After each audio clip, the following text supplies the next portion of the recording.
This is a CMCS News Update. I'm Charlie Long. And I'm Malika Meraki. Our top story this morning, the return of the CMCS Talent Show. Yes, after a year of being off due to the COVID pandemic, our school's talent show is back and better than ever. Now you may be asking yourself, Malika, what makes this year's talent show so different? Malika, what makes this year's talent show so different? Asking yourself, Charlie. Jeez.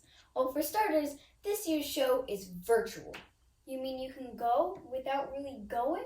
That's right. For the first time ever, CMCS students, friends, family, and grandparents from all over the world can enjoy the show online.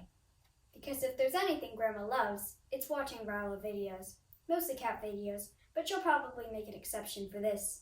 More info on where and how to watch it soon. But for now, save the date, Friday, May 14th.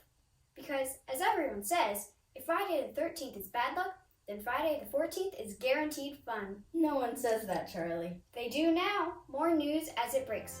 For now, I'm Charlie Long. And I'm Malika Meraki.